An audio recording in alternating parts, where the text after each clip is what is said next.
All right, welcome everybody to another episode of the Inside in Tennis podcast. I'm your host Mitch Michals. Again, this podcast, all part of the Outstanding Belief Network and available wherever you get your podcasts, Apple, Spotify, iHeart, to name a few. We are a week outside of the holidays and we're gearing up for an exciting 2026 tennis season and just a year in the sport itself. But as I say, I always like this time of the year to take a step back, look outside the bubble of live tennis and talk to some new and cool people in and around the sport. And we've got a great one here today, the co-founder and chief marketing officer of one of the best concepts I've heard of this game in a long time. It's the Courtsapp, an AI-powered booking and marketing platform built exclusively for racket and paddle sports that just gets you on the court in a seamless way. And joining me now, that co-founder and chief marketing officer, Kate Daggett, joining the show. Kate, excited to talk with you and also excited to learn a little bit about what you offer with Courtsapp. Thanks for joining the show. Mitch, thank you so much for having me. It's awesome to be here. And I got to be honest, that was a mouthful. We need to work on a snappier way to introduce what it is that Courtsapp does, I think. We'll get there. We had to get all your accolades in there too. But no, I think starting there, right? Like the soft launch was this month. Do I have that right? Like you just rolled it out. So I'm catching you kind of on the heels of what has to be a whirlwind. Have you caught your breath since the soft launch and all that's led up to it? Oh, that's a good question. I certainly have not caught my breath, and I don't know if I will for a while. I don't know if you've ever been skydiving. Have you ever been skydiving? No. I don't think I ever will either. I'm going to call my shot there. I have to be honest. I did it once. I don't know if it was worth it, and I would do it again. But one thing about skydiving is when you jump out of the plane, it's really hard to. I found it hard to catch my breath because the wind was flying so fast and furious by you, and I feel like. When you ask me if I've caught my breath, I feel like launching a startup is a bit like skydiving. Like so many things are coming at you all at once. I don't know if you ever catch your breath until it's like, finally released and a bit more stable and into the world. Was there a moment where, there's the step back theory, but was there a moment when it started to roll out the first couple of days, maybe the first hour, where you were able to realize, okay, this is pretty cool. I actually put something into the world. It's not just an idea anymore. Yeah, it's amazing. And yes, to your point, we launched. It's a very quiet beta launch. Don't tell anyone. Here I am doing PR about it. But we launched in the tri-state. We have, for people who don't know what Courtsapp is, although you gave it a fantastic introduction, we are the first universal booking platform for racket sports. Mitch, I'm assuming you play. Have you played your whole life? I'm a solid casual tennis player. That's the only racket sport, but I've talked to some pros on this, some Hall of Famers on this show, so I'm never going to say I'm good, but yes, I enjoy playing tennis. Yeah. I'm sure you're a lot better than I am. But at some point during your life as a tennis player, you've probably been traveling or just eager and interested to play around you, and it's been suddenly kind of a pain in the tush to find a court to play on.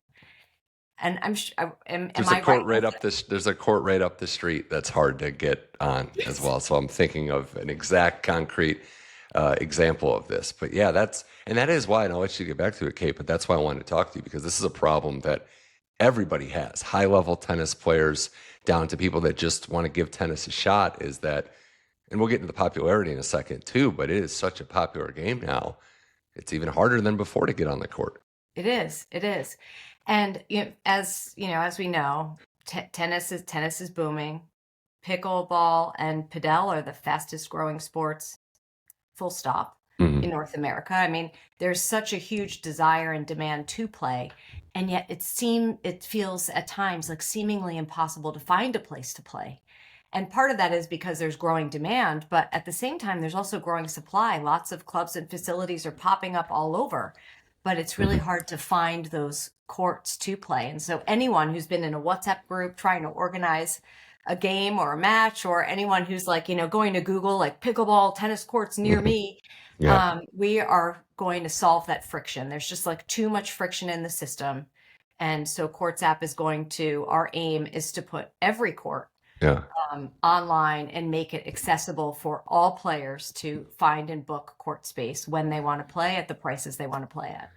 I saw the other co-founder, Darren Horning, say the quote, and I think it's true based on what you just told me, that this idea was born out of frustration. Yeah. That was the whole genesis is, I want to get on the court. This is too hard. What can I do to change it? And that's really I'm pulling the layer back, okay, but that's how entrepreneurs think and that's how they operate. How can I fix the problem, not just stare at it or complain? Yeah, right, exactly. Exactly. And it's not hard. It's not a hard fix. I mean, it turns out it's complicated and Hmm. highly fragmented and and challenging for a number of reasons, and that's why it probably doesn't exist ubiquitously yet, but it is a problem that it should be able to be fixed, particularly at this moment in time where we're living, where everybody expects a marketplace to solve their problem at their fingertips. Hmm. You think, what was the last time, Mitch, that you called a restaurant for a reservation? I can't even remember. I'll Right? be honest. Yeah. Like you go to Yeah. Open Table or you go to Resi or you want to book a flight, you go to Expedia, you go to Kayak, you want to travel, you check out Airbnb. I need to get from point A to point B. I'm not calling a cab, I'm using Uber. Like marketplaces are how people expect to access what they want to access when Right. they want to access it. And in the day and age of like racket sports exploding in popularity and tons of demand, marketplaces taking over how people's behaviors and how they book things. And Hmm. then we're at this precipice of this amazing technological movement right now, where everything from like innovation to capital is exploding. And there's a ton of innovation around AI and technology. Somehow these three things have not solved the problem Hmm. for racket sports yet. So we're doing it. That's Yeah. we're gonna make it happen. When did tennis enter your orbit? Were you a late addition to this great sport we have, or did you play as a kid? What was the origin story for tennis in your personal life? Well, Mitch, I'm a statistic. I started tennis during COVID. One of My those. Yeah. Yeah, yes, yeah. Yeah. My husband bought us lessons for Mother's Day. I think it was 2022. And we were looking for something to get us out of the house. We just moved to a new town. Again, no statistic from before, Mhm. like moved during COVID, moved to a new town, and I worked a lot. And I just like I needed to get out of my office. And my husband bought me tennis lessons for the two of us to do something together and to learn how to play tennis. And so it turned out the rotation was too much for his back, but I Mhm. stuck with it and I joined some clinics and I got bit by the bug. And Mhm. now I think I'm suffering from a tennis obsession. What was it? And I it's a great story, and it's true at all walks. Like you're a statistic, but this is a story that's happened for kids, for people generations ago. But in your words, what was the thing that stood out to you about tennis? What was it about it that really captured you? Was it a certain feeling you had? Was it what you're able to do? How you're able to learn out there? What really was it that stuck and had the staying power? All right, it's a great question. I think what I like about tennis is very similar to what I like about skiing. I'm a skier. I started skiing a little bit later in life than the average person, but I got bit by that bug too. And what I loved about and still love about skiing is the constant um, chasing of being better. You can Mhm. always be better. And you can go out and decide on the mountain, I'm going to have an easy day. I just want to have fun. I'm just going to like fly down some blue groomers and just work on my technique. Or you can say, today I want to be challenged. I want to be intimidated. I'm going to go backcountry and try not to break my face. Mhm. And you can kind of make what you want out of it and push yourself and strive to be better, whether that's through doing something that's challenging or just working on the technique and fine tuning the way in which Mhm. you move. And tennis is very similar. So up until I started playing tennis, skiing was my single favorite thing to do on the planet, hands down, Mhm. nothing to compare. And then I started playing tennis and I realized it had that same challenge. I can constantly focus on what else I can do to be better and to improve. I can decide whether or not I want to have an easy day and just hit the ball back and forth with someone Mhm. whom I adore and I know we're going to hit well together and I'll just work on my technique. Or I can throw myself into playing with someone who's significantly better than me and be completely intimidated and be completely embarrassed at the same time, but also get better as a result of it. And so it's like that constant challenge of pushing yourself and learning and a Mhm. strive for the ability to strive to be better all the Yeah. time. And that's really exciting and what I love personally. It's so true. And I found that as a fan of a lot of other sports, there's very few sports that you can compete at your whole life, but also really work and improve certain things. Even when, even when the mobility, the legs go, there's still areas you can improve. I can talk to someone in their 70s or 80s and they get excited about tennis and little areas of their game that they're working on. I don't, just like life with anything, you want to find purpose and things that you can keep striving to get better. And tennis is one of those things. So it doesn't surprise me that someone in your position just fell in love with it from the instant you took the court. It's amazing. It's wildly frustrating too, right? I mean, you can have these like huge emotional swings even within like a 90-minute period of moments where I feel just really really down on myself. I'm like, oh, I suck so bad. Oh, if I shank it one more time, I'm never going to get asked back. And then turn that and rotate that into like, this is amazing and I'm learning and I can't believe I made that shot. Like that should have been a winner and I got it. Yeah. These like huge swings just within, one game. The tennis skiing crossover, it's true. I mean, I'm still trying to get Lindsey Vonn on this show, who loves her tennis as well. But no, I think there's some real comparisons there. And then your background is interesting too, because I was looking, you going to Connecticut and how you got into the business world, but I have it as like graphic marketing side, but also like a builder side. So you have the architecture like experience too, like you're a builder and a media graphic type. So I think that's two perspectives, and I'm wondering, Kate, how you balanced your outlook on those two industries and how that helps you today in Courtsapp and beyond. Well, it's funny. I don't think I could do what I'm doing today if I hadn't had the very specific experience of my background and my pedigree. I started my career at a small boutique graphic design firm, but I quickly moved to a company called agency.com, which was basically building the internet. It was the tail end of the 90s and the early 2000s, and we were building the very first websites for clients like Coca-Cola and Gucci and Honeywell. And we were bending what was even possible with HTML and innovating every single day. And it was like wildly exciting. And I had a role as something called an information architect, which was really trying to architect these digital experiences and thinking through user behavior and how someone's like navigating through a website. And then moved on to the creative side, doing creative campaigns and advertising campaigns for agencies, and then moved to Facebook and spent 5.5 years there, helping small businesses grow their business through the help of Meta's tools and technologies. And then I moved over to Square, which does point of sale and software to help businesses manage their business. And that that's where the product and marketing were very, very closely linked. And so all of these little experiences through my past have been able to put me in a position where I can link player needs to business needs to user behavior to marketing to creative to branding to social. My background has positioned me very well to be able to lift this thing off the ground and turn it into something that is super easy to use and is super helpful for businesses and facilities to make more money and better for the industry overall as well, right? Like if you think about access, because really what we're doing at Courtsapp is we're democratizing access, right? We're giving access to anybody who wants to play. We're giving them a court.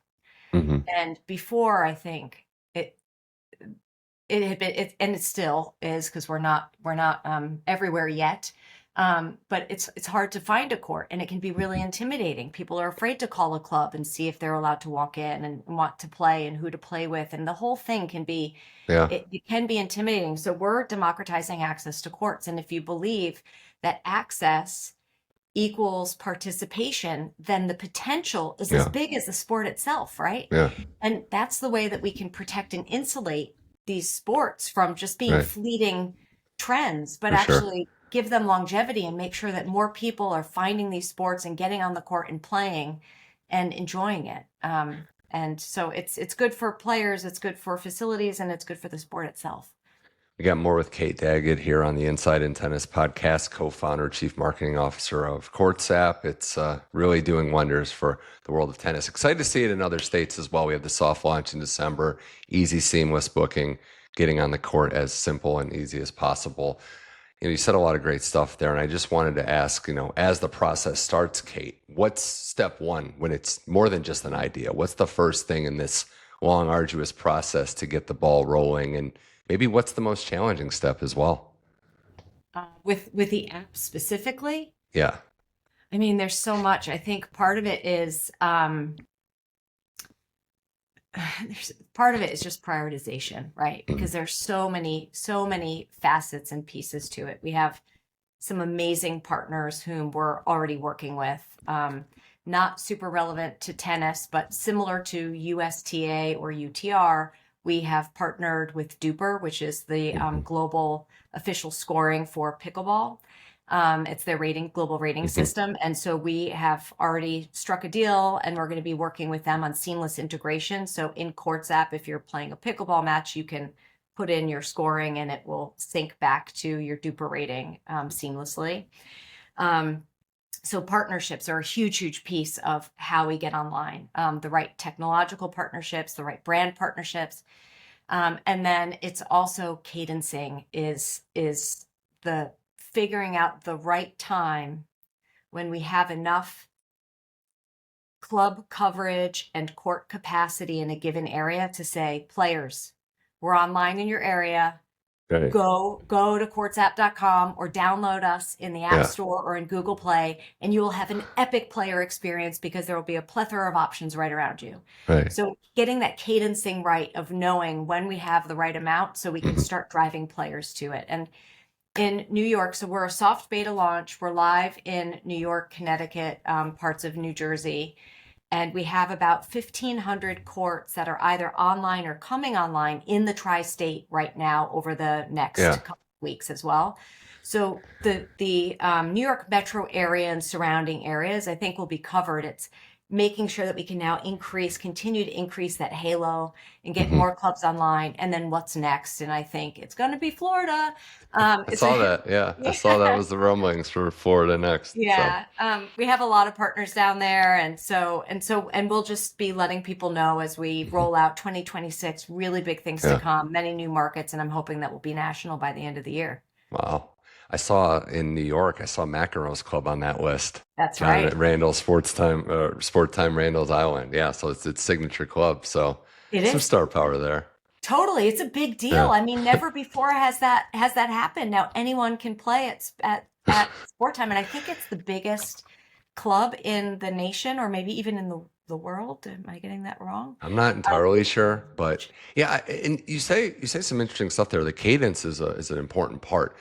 I'm assuming it takes some patience, and I don't know what the timeline looked like for you and internally with the company, but with Courtsapp, you have this idea, you believe in it, you know you're going to get there. But if the cadence isn't right, you might have to go a little slower. And for any entrepreneur, that's a challenge and hard to swallow.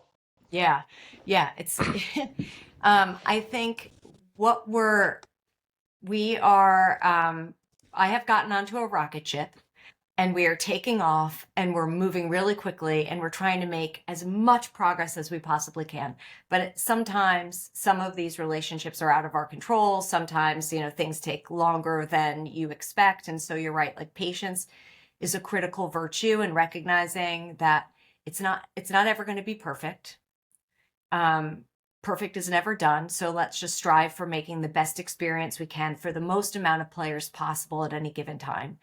And so if that means we've got to start with the New York area and turn markets on slowly, then that's what we're going to do, because we want to make sure that we create an experience that really is like just really rewarding for people who take the time out of their day to download the app and go to the website. We want to make sure it's good for them, and we want to make sure that it's really good for the facilities who are coming online as well, that they see value in it. And I think they are, because, ultimately, we help them fill empty court time. Yeah. And we give facilities and clubs full control so they can manage pricing and availability and who's coming in and playing in their clubs, et cetera. We're basically a marketing layer that drives high intent players to their clubs. So they're getting potentially new members. And we're filling court space that before they would have made $0 on, and now they can make whatever it is that they'll make per hour on that court. So it really is, it's it's a huge boon for businesses, and for facilities, particularly those that might Yeah. see like, some off hours where they don't have as many people banging down the door to play. Yeah. That's nice though that the clubs themselves, the feedback has been positive, and I'm sure there's a curiosity factor. Everyone's a little reserved when because there's been a lot of new ideas popping up, and maybe not all of them are as foolproof as Courtsapp, but that you're able to break down, the reservations with some concrete evidence that no, this is a good thing. And as you said, the marketing side of it's huge because there's just a lot of people that don't, not even the intimidation factor you said of calling, but they are new to tennis like yourself. They might not even know where to call or what to do. So bridging the gap there is a huge plus. Yeah, it really is.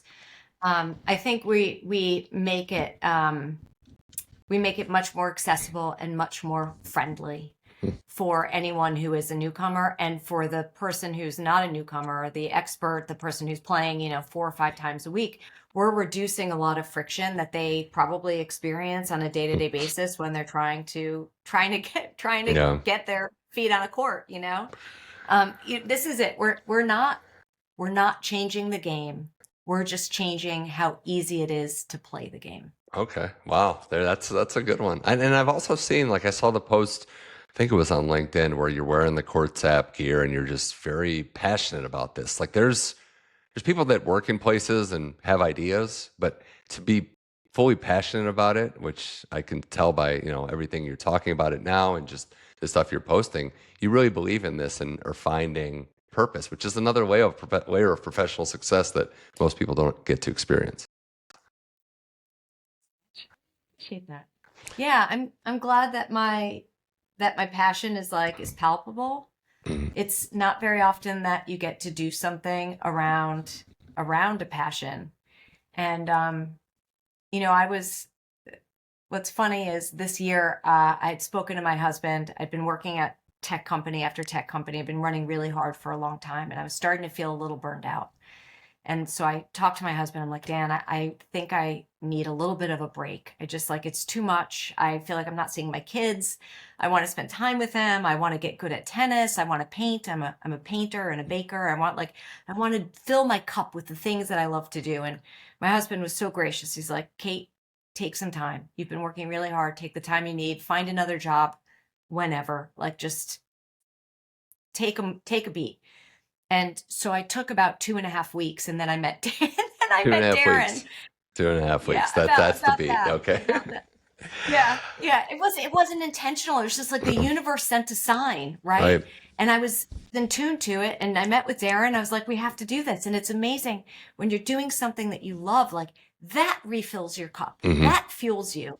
And it's just, I found so much excitement and enthusiasm and purpose in building this business, because it solves real problems for players and solves real problems for businesses. It sits at the nexus of both of those things around something that I'm deeply passionate about. Mhm. I feel unbelievably grateful for having landed here.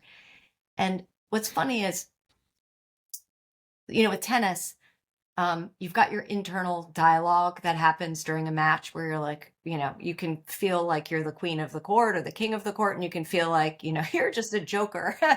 And Point to you're point. really Yeah.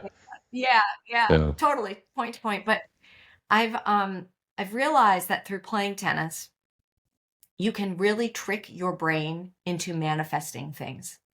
And the second I feel myself starting to be negative or down on myself, I now have a regime of putting a smile on my face. I force myself to smile, and I remind myself, I love this game. I'm having fun. And please don't judge me for saying this, I am a tennis goddess. Mhm. Seriously. And I tell myself this, and it turns my game around because I'm manifesting to my brain. I'm telling myself, this is going to be great, and I love doing it, and it's so much fun, and it flips the switch. And what I found is that technique works for everything. It works for relationships. It works for business. It works for ideas. And what's amazing about doing what I'm doing now is I see the success. I have a vision for the success, and I believe in the success. And I think every single person that works at this company feels very similarly. They all know what it can become. They all believe in what it enables. And any day that any one of us is having a hard day, like, oh gosh, I feel like I screwed that up, or I can do this better, everybody just flips the switch and it's like, I can do this, and this is how I'm going to fix the problem, and I'm going to make it even better. Like, there's this positive momentum internally that's just pushing the company forward, and it feels fantastic to be a part of it. World tennis can just do so much for you, and especially increasing and enhancing your mindset there. That's awesome to hear. On the Totally. topic of something that maybe is a little edgier or gives people reservations, AI has always been something that we're learning about in the last couple of years, and depending on how it's used or why it's used, it can make people a little scared or apprehensive.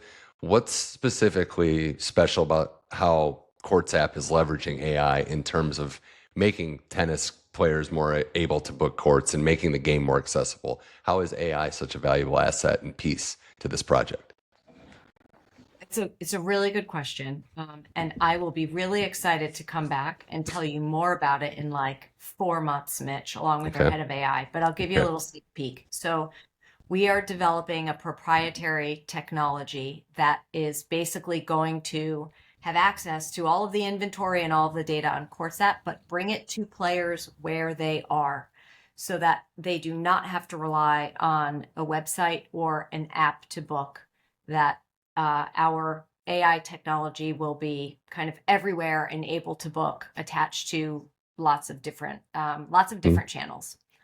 And so we're not doing anything scary or creepy. We've got some demos actually that are pretty fantastic and really cool to interact Okay. with. And I think that we should schedule another one to introduce Okay. you to our Hey Courtney It's no, personality. it's a great thing to, I don't say use it the right way, but there's so much that can be in this situation leverage the way to get people on the court, which is the name of the game. We had an issue in the city of Los Angeles where it maybe wasn't used the right way, where I don't know if you heard this story, but it was with golf tee times on public courts out here where I don't know if the appropriate term is bot farm, but they were booking up and basically selling all the time so no one could get on the public court. So there's good and there's bad to all this. And I think the mantra that your company has is a great thing because, the other side of this too, Kate, is that we're talking about public courts, which is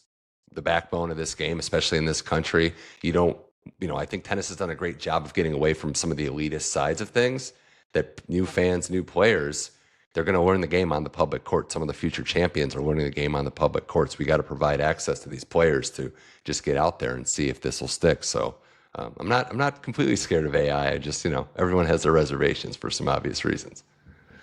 I think it's a great question to ask, and trepidation is certainly warranted. I mean, all of this technology can be used for good or for evil, right? Hmm. So just making sure that we're always doing everything we do through the lens of saving time for our players and helping our facilities make more money. And as long as like we're doing right by our facility audience and our clubs, and we're doing right by our players, and we're doing right by ourselves. I also think too, and it's wading into some controversial waters, right? Tennis versus pickleball, Padel's in the mix now too.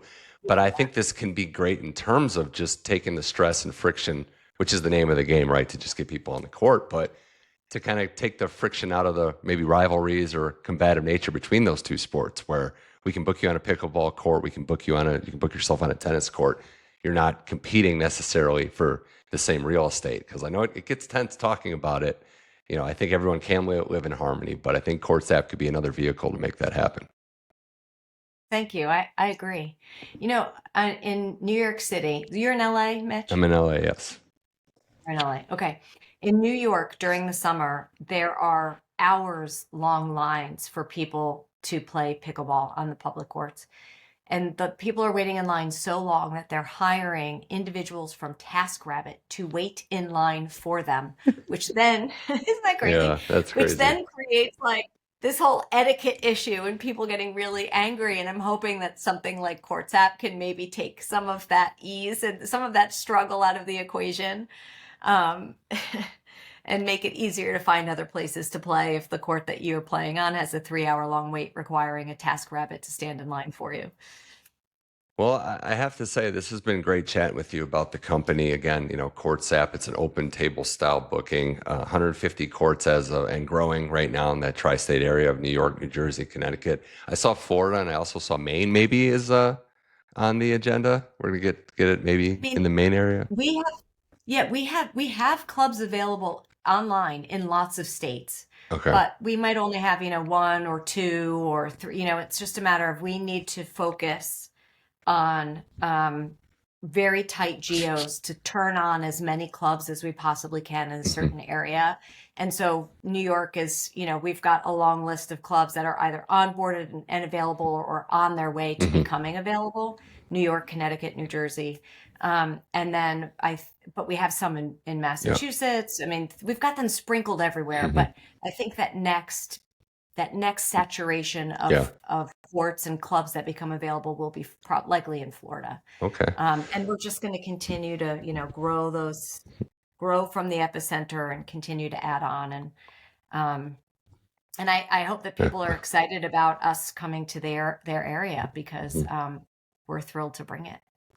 Yes, also point out it's a very easy search function, which we, take for granted on a lot of certain things. That's got the map view. Payment's pretty easy with Apple Pay. I know that's kind of a hot button issue for some apps. And this has been great, Kate. 25.7 million people played tennis last year, which is smashing the record. So since COVID, a lot of people like yourself have gotten into the game.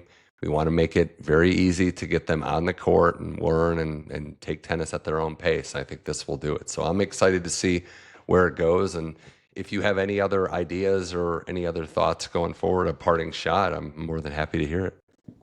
Oh, awesome. Well, you know what I'll say is we are in a beta and we are all in the process of using it and testing it and making sure that it's smooth and easy, which I think it is smooth and easy. It looks pretty slick, but if you are using it and you run into any issues or you have an idea, we are so open to receiving that feedback because user feedback and player feedback and club feedback makes the product better and makes the experience better. So while you're testing and playing around, if you've got anything, shoot me an email, let me know. I welcome anyone who's playing with it. To book a court and have some fun. And if you've got any feedback, we are listening to our community, and we're taking that feedback, and it'll get into a queue. Awesome. Appropriate feedback is the way to go. Learning from your consumers. And I think it's great. I think it's good. The soft launch has been well received and we're going forward with this. I think it's something that when we look at it in hindsight, I can look at it like any idea and say, oh yeah, that's something we need. Like there's certain things where I'm like, yeah, this would be a no-brainer, it seems. But it seems like you kind of also, and I'll leave with this, like you worked in all these different places, you have your background. That entrepreneur side was just working. Like you always had that inside. You just needed, something to unlock that, the decision to take a break and then meet someone and just light the flame that has led to this amazing idea. Yeah, indeed. Thank you so much. It's been a real pleasure. Thank you for having me. This was fun. It is. It's been great chatting with Kate Daggett, tennis player, skier, baker. There's another one in there I'm forgetting, but all these different painter. Yeah, there you go. Those 4 things. And mom, of course, number 1 job. Kate, thanks so much for joining the show. Appreciate it. I encourage everyone in the tri-state area of New York, New Jersey, and Connecticut to check out Courtsapp and book a tennis court easily, seamlessly, no friction at all. Hope to see it in other markets as well in 2026. But Kate Daggett, thanks so much for joining the Inside in Tennis podcast. It was a pleasure. Thank you. Thanks so much. That was Kate Daggett. This was the Inside in Tennis podcast, available on all your podcast platforms, Apple, Spotify, iHeart, Amazon Music. Wherever you get your show, just search Inside in Tennis podcast. The show pops right up. Click subscribe so that every episode is automatically downloaded to your listening device when it's released. And check out the YouTube page at Mitch Michals for the full video episodes of all of our outstanding guests. So for Kate Daggett, I'm Mitch Michals. This was the Inside in Tennis podcast. Thank you so much for listening, and I'll talk to you soon.